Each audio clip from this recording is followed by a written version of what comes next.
Ассаламу алейкум. Бұл видеоны көріп тұрсыз, демек сіз де азуды қалайсыз. Мәнзілде адаспадыңыз деп айтайын. Себебі мен өзім қалай қиналмай ауқат жеп салмақ тастаған болсам, сізге де осы методпенен салмақ тастауыңызға жәрдем беремін. Ең бірінші өзім хақында қысқаша айтып кетсем, бұл тарауға кіріп келуіме не себеп болды? Яғни менде де сізге ұқсап, хәміледарлықтан кейін, бала босанғаннан кейінгі артықша салмақ болды. Екінші баладан кейін 15 килограммға шамалас артықша салмақ жинадым, һәмде азу үшін әртүрлі жолдарды пайдаланып көрдім. 2-3 күнлеп қиын диеталарды ұсылап, аш жүріп, тек қана 3 күн 4 күн шыдап, бұзып қойғаннан кейін, осындай болып ашлықпен азаттығым болсақ, азу қиын екен деп таслап қойған уақытларым болған. Және де қарынды қайтарады деп реклама беріп сатылған корсетлерді алып таққанмын. Неше айлап азалы кеш қиналып, қарнымды қайтару үшін, азу үшін корсет тағып жүрген күндерім болған. Бұлардың һәммесі пайдасыз болғаннан кейін азу қиын екен, мүмкін емес екен, семіру аңсат, бірақ азу қиын екен деп ойлағанмын.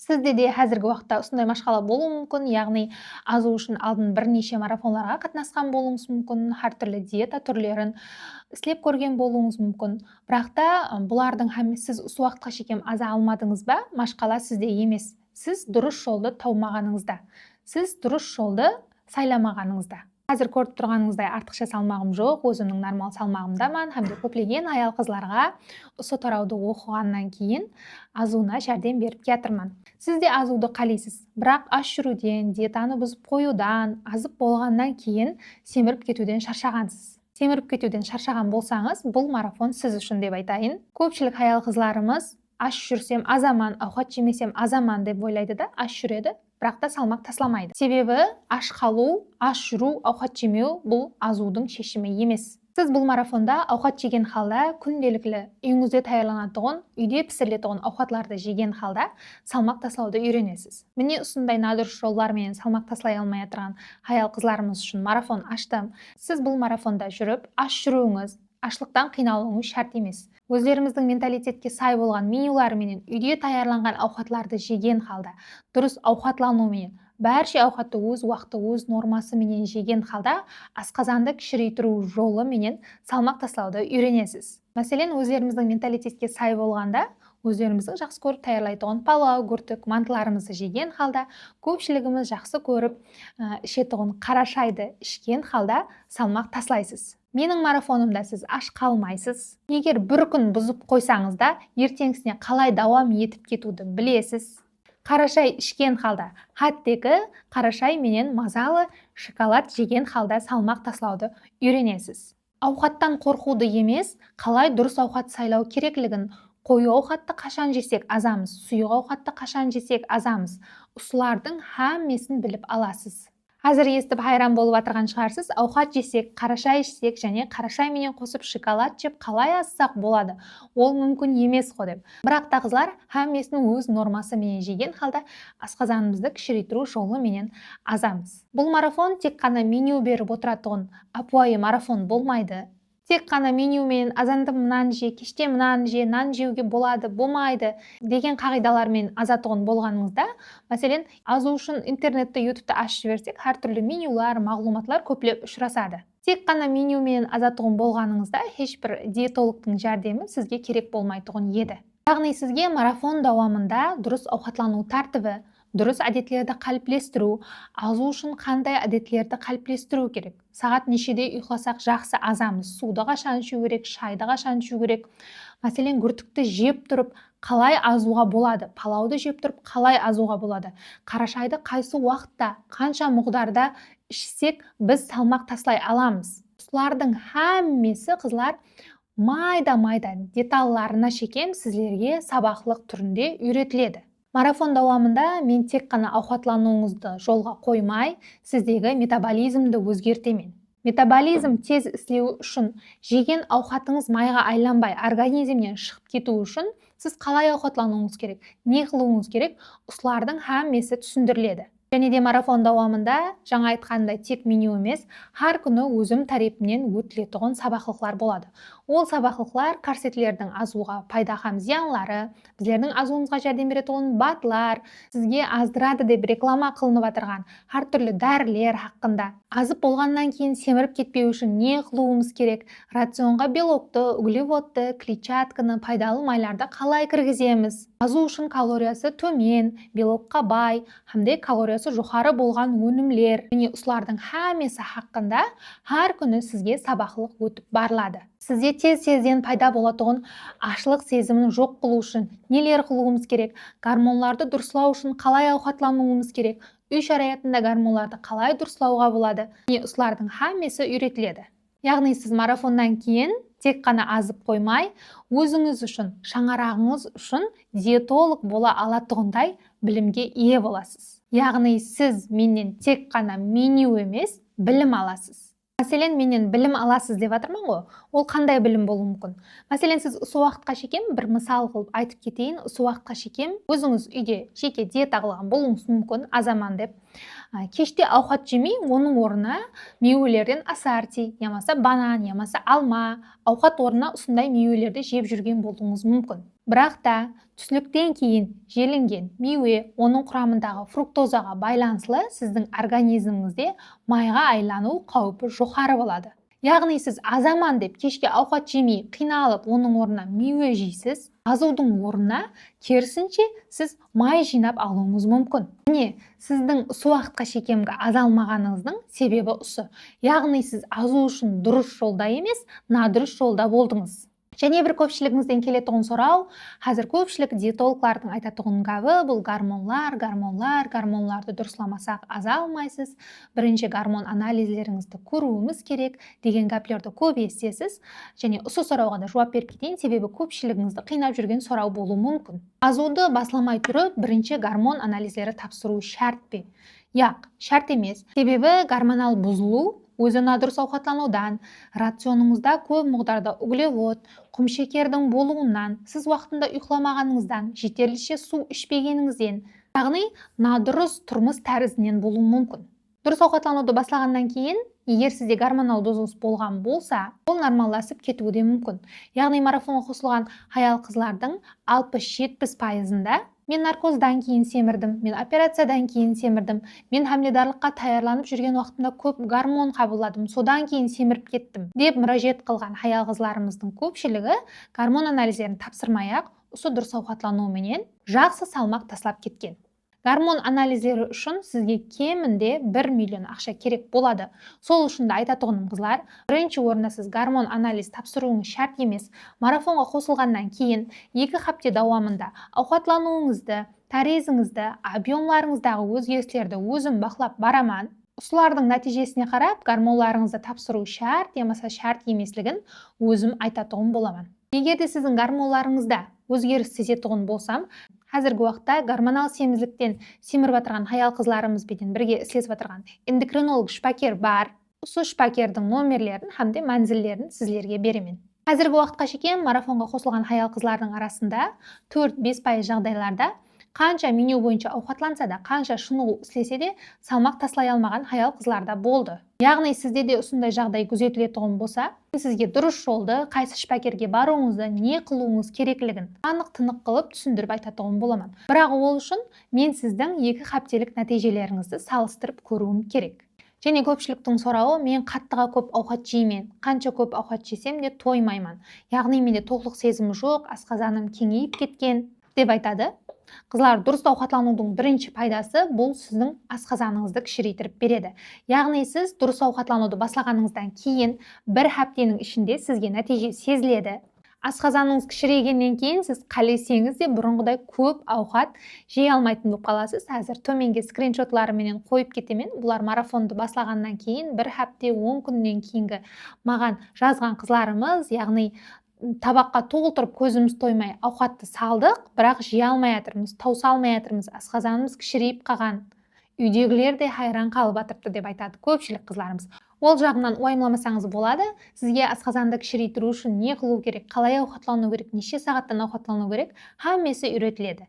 Менюларға келетұғын болсақ, яғни көпшілік аял қызларымыз сұрайды, мен ата-енеменен тұрамын, мен районда тұрамын, мен har күні магазинге шыға алмаймын. Мәселен, бүгін кеште бауырдан салат жесең, немесе тілден салат жесең, немесе көшілі салат жесең десеңіз, мен оны сатып ала алмаймын, ата-енеме немесе күйеуіме әкеліп бер деп айта алмаймын, немесе районда тұрамын, хаптесіне бір мәрте базарлық қыламын. Осындай уақытта не қыламыз, қиналып қалмаймыз ба деген сұраулар да болады. Марафонның сіздерге ең бір қолайлы тарифі қызлар, менюларда бүгін кеште мынаны жейсең, обедте обязательно голубцы сорпа ішесең, кешке көштен салат жейсең, ямаса кешке обязательно қатық жеуің керек, ямаса кешке осындай салат, ямаса осындай ауқат жеуің керек, тауықтың көшін жеуің керек, балық жеуің керек деген қағидалар болмайды. Яғни сіздерге вариантлар беріледі. Таңғы асыңызға міне ұсылар, обедке ұсыларды жесеңіз болады, һәм кешке міне осы вариантлардың ішінен тауып алғаныңызды, қалегеніңізді, жегіңіз келгенін, өзіңіздің шариғатыңыздан келіп шыққан халда базарлық қылып, соларды таярлап жеген халда салмақ таслайсыз. Менюларда жүдә бір қымбат бағалы өнімдер болмайды. Жаңа айтқандай, өздеріміздің менталитетімізге сай. Менюларда қымбат бағалы бір авокадо, тауықтың көші, тек қана балық жеуің керек, бүгін кешке балық сорпа, және бір зат дегендей қымбат бағалы өнімдер болмайды қызлар. Жаңа айтқанымдай, вариантлардан өзіңіздің шариғатыңыздан келіп шыққан халда ауқатларыңызды таярлап салмақ таслайсыз. Енді марафонға төлем қылғаныңыздан кейін сізге мен не беремін? Осыларды айтайын. Сіз марафонға төлем қылғаныңыздан кейін сізге бір канал һәм бір чат группаның сілтемесі беріледі. Чат группадағы отчетларыңызды ешқандай куратор, диетологиялық жақтан білімі жоқ болған ешбір қыз бақылап, қарап, сұрауларыңызға жауап беріп отырмайды. Тек қана сол марафон дауамында менің бақылауымда 24/7 сіздердің сұрауларыңызға тек қана өзім жауап беремін. Яғни әр біріңіздің қалай ауқатланып, қалай азып, қандай қиыншылықтар болып атырған болса, тікелей өзім менен байланыста боласыз. Өзіңізге ұқсаған азуды қалеген аял қызларменен біргелікте менің бақылауымда бір группа болып салмақ таслауды баслаймыз. Марафонға кімдер қатынасса болады? Мен емізулімен, мен хамледарман, азуды басласам бола ма деген сұрауларды болады. Егерде сіз емізулі болсаңыз, балаңыз 6 айдан өткен болса, беймәлел азу үшін харекетті баслай берсеңіз болады, себебі бұл диета емес, дұрыс ауқатлану. Сіз үшін қосымша маслихатлар беріледі, сүтті көбейтетұғын, сүтті азайтатұғын, өнімлер қайсылар екенлігі, рационыңызға көбірек нелерді кіргізуіңіз керектігі хақында сабақлықтар тасланады. Сіз ойламаң, мен емізулімен егер азуды баслайтын болсам, сүтім азайып кетеді, қаным азайып кетеді, шашым түсіп қалады. Бұлардың һәммесі қате пікір. Педиатрлардың өзінен сұрасаңыз да айтады, сүттің аз емаса көп болуы сіздің қанша мұғдарда көп ауқат жегеніңізге емес, сіздің сапалы ауқат жегеніңізге байланысты болады. Яғни сіздің рационыңызда белок, углевод, клетчатка, пайдалы майлар нормада болса, ешқандай да сүт азаюы күзетілмейді. Хамледарлық уақытта азу үшін емес, хамледарлық уақытта хадден тыс көп салмақ жинап алмау үшін, хадден тыс көп организмге май жинап алмау үшін марафонға қосылсаңыз болады. Себебі білесіз, хамледарлық уақытта табиғи түрде бала өскен сайын сізге салмақ қосыла береді. Яғни хамледар келіншектеріміз марафонға қосылып салмақ тасламайды, тек қана дұрыс ауқатлануды үйреніп, артықша салмақ жинап алудың алдын алады. Мен алдын көп марафонларға қатынастым, бірақ бұзып қоя бердім, таслап қойдым, менің қолымнан келмеді, бұл сапары еплей аламан бекен деген аял қызларымыз. Бұзып қою бұл машқала емес. Мәселен, менің өзімде де менюді бұзған уақытларым болған. Бірақ ертеңгісінен қалай дауам етіп кетуді мен білгенмін. Сіздерге де, мәселен, бір күн, 2 күн арада үзіліс болып, емаса той мерекелерге барып бұзып қойған болсаңыз, ертеңгісінен қалай ауқатлану керек? Организмге кірген артықша калорияны қалай шығарып жіберсек болады? Міне осылардың һәммесі үйретіледі. Мен азалы кеш жұмыстамын, телефонға қарап отыруға уақытым болмайды, шынығу істеуге уақытым жоқ дейтұғын аял қызларымызда беймәлел марафонға қосылсаңыз болады. Жаңа айтқанымдай сіздерге қосымша маслихатлар беріледі. Егерде шынығу істей алмайтұғын болсаңыз да, сіз салмақ таслай аласыз. Себебі менде грижасы бар, шынығу істей алмайды, азалы кеш жұмыста, кешкі сағат 8-9-да қайтады үйіне. Шынығу істеуге уақыты жоқ аял қызларда салмақ таслап атыр. Себебі азу бұл 80% дұрыс ауқатлануға байланысты, қалған 20% ұйқы нормасы, су нормасы, шынығулар, басқа да сіздің әдетлеріңізге байланысты болады. Яғни сіз дұрыс ауқатланып тұрып, шынығу істемесеңіз де салмақ таслайсыз. Бұл марафон менен бірге ақырына шейін баруды аял қызлар үшін, еріншектер үшін емес, өздеріне уақыт таба алмайтұғын, азалы кешін алайтұғын. Марафон өзіне, бірінші орында денсаулығына, қадды қауметіне, өзінің нәзіктілігіне бейбарық болмаған аял қызларымыз үшін. Яғни, әр күні өзі үшін уақыт таба алатұғын аял қызларымыз үшін. Егерде сізде ашылықларсыз, стрессіз, дұрыс ауқатлануыменен күнделікті үйде таярлаған ауқатларды жеген халда, үйіңізден шықпаған халда, ең апуай ұсулар, апуай менюлар, қолжетімді менюлар, өзіңізге ұқсаған азуды қалеп атырған қызлар менен біргелікте бір группада пікір алмасып, менің бақылауымда азуды қалесеңіз, егерде осы видеоны көргеннен кейін сіз азу үшін бірінші қадемді таслайтұғын болсаңыз, яғни әзір қарар қабыл етіп, азуға харекетті баслайтұғын болсаңыз, мүмкін 1-2-3 айдан кейін әзір баслағаныңыз үшін өзіңізге көптен көп рахметлер айтасыз. Өзіңізбенен мақтанасыз, айнаға қарағанда өзіңізді жақсы көресіз. Шкафыңызда толып тұрған, симай қалған көйлектеріңіз сізге болуы мүмкін. Адамлар сізді көрген уақытта сіз оларға емес, олар сізге хәуес етуі мүмкін. Міне осылардың әмесі сіздің қазіргі харекетіңізге байланысты. Азуды қалеуші әр бір аял қызға мен жәрдем беруге тайынман, менен білім сізлерден харекет болса болды. Егерде басқа да түсінбеген сұрауларыңыз болса, номер қалдыраман, инстаграмнан, ямаса телеграмнан, ямаса осы номерлерге байланысып, беймәлел менен марафон хақында сөйлессеңіз, түсінбеген сұрауларыңызды сорасаңыз болады. Енді қызлар, бұл сапарға басылайын деп атырған марафонымыздың және бір плюс тарапын сіздерге айтайын. Көпшілігіңіз білесіз, осы басылайын деп атырған марафоныма мен бір-бірінен зор сауалар қойдым. Яғни, ең көп салмақ тастаған қызымызға телефон, екінші болып ең көп салмақ тастаған қызымызға қазан набор, үшінші, төртінші орынларға блендерлар, кейінгі орынларға болса менің 2 айлық, 1 айлық марафоныма және бейпул қатынасу имканияты беріледі. Бұл қатыға зор имканият қызлар, мәселен менің өзіме азғаным үшін ешкім ешқандай сауға бермеген.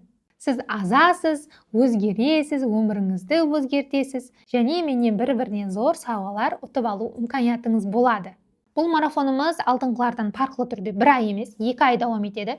Неге 1 ай емес, 2 ай қылып мен белгіледім? Себептерін түсіндіріп кетейін. Сіздің организміңіз дұрыс ауқатлануға әсте-әсте басқыш өтеді. Яғни организм әсте-ақырлықпенен үйренседі. Бірінші әптеде миыңызде, денеңізде қарсылық болады. Екінші, үшінші әптелерде сізде асқазан кішірейіп, организм үйренсіп, әсте-ақырлықпенен салмақ қайтуы баслайды. 4-ші әптеден бастап, яғни дұрыс ауқатлануды баслағаныңыздан кейін 21-ші күннен бастап, сіздің организміңіздегі артықша майлар еруді баслайды. Дұрыс естіңіз, организмдегі артықша майлар сіздің организміңізге углевод, құмшекер, суы азайғаннан кейін 21-ші күннен бастап май еру процесі басланады. Екіншіден, гормонал бұзылулар hamda метаболизмі қаттыға әстен істейтұғын аял қызларымыз үшін. Яғни сізде гормонал бұзылу болатын болса, инсулин гормоныңыз жоғары болатын болса, метаболизміңіз әстен істейтұғын болса, сізге 1 ай жеткілікті болмайды. Менің мақсатым сіздерді тез аздыру емес, сіздерді сапалы аздыру және де сақланып қалатұғын нәтижеге жеткізу. 1 айда сіз тек қана салмақ таслап жеңіленуіңіз мүмкін, ал 2 айда болса, дұрыс әдетлер қалыптастырасыз, асқазаныңыз кішірейеді, ауқатқа деген көз қарасыңыз өзгереді. 1-ші айда тек қана салмақ таслап қоюыңыз мүмкін, ал 2-ші айдан бастап сіздегі әдетлер өзгеруі мүмкін. Міне осылардың әмесін ойлаған халда осы марафонды 2 айлық қылып аштым. Яғни мен сіздерді тек қана аздырып қою емес, азып болғаныңыздан кейін де қалай семірмеу жолдарын білуіңізді қалаймын. Өзіме ұқсап азып болғаныңыздан кейін әмме ауқатты жеген қалда семірмей жүруіңізді қалаймын. Енді марафонның бақасы хақында тоқталайық. 2 айлық марафонымыздың бақасы 199 мың сом. 199 мың айырымларыңызға көп, айырымларыңызға аз болып естілуі мүмкін. Бірақ сіз марафонға қосылғаныңыздан кейін білесіз, бұл суммаға қаншама бағалы білімдерді алғаныңызды. Бұл сумма өзіңіз үшін, денсаулығыңыз үшін, өзіңізді өзгерту үшін, өзіңізден аяйтұғын сумма деп мен ойламаймын. Бұл марафон апуай марафон емес, 2 ай давам ететұғын білім, қолдап қуатлау һәм нәтижелер марафоны болады. 199 мыңға сіз бір мәрте пайдаланатұғын меню, ямаса бір киіп таслайтұғын киім алмайсыз. сіз өміріңіздің ақырына шекем жететұғын білімлер аласыз. Марафонда сіз тек қана азып қоймайсыз, келешекте де семіріп кетудің алдын аласыз. Бір мәрте төлем қыласыз, өміріңіздің ақырына шекем жететұғын білімлерді үйренесіз. Осыларменен бірге бір-бірінен зор сауғалардың иесі болуыңыз да мүмкін. Марафон хақында әңгімесі түсінікті болды деп ойлаймын. Видеоның ақырында, егер сіз видеоны осы жерге шекем, ақырына шекем көрген болсаңыз, сізге 2 айлық марафонға кішкентай скидка қылғым кеп тұрыпты. Кішкентай скидка қылуды ойладым.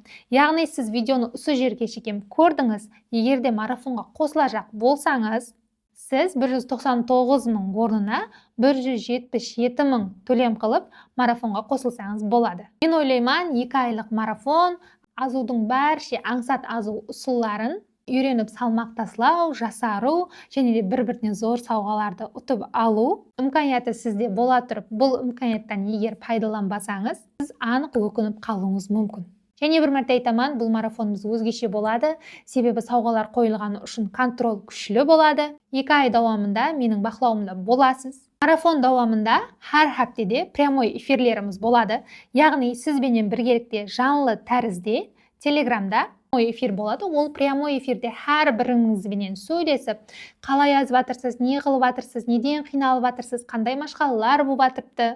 Осылардың әңгімесін сөйлесіп, егер сізде қандай да бір қиыншылық болатын болса, оған шешім табамыз. Мәселен, өзіңізде әртүрлі сұраулар болуы мүмкін, корсет тақсақ қалай жазамыз, майларды ерітеді деген мазлар қалай аздырады, мына мейуен жесек қалай жазамыз, мына ауқатты жесек қалай жазамыз.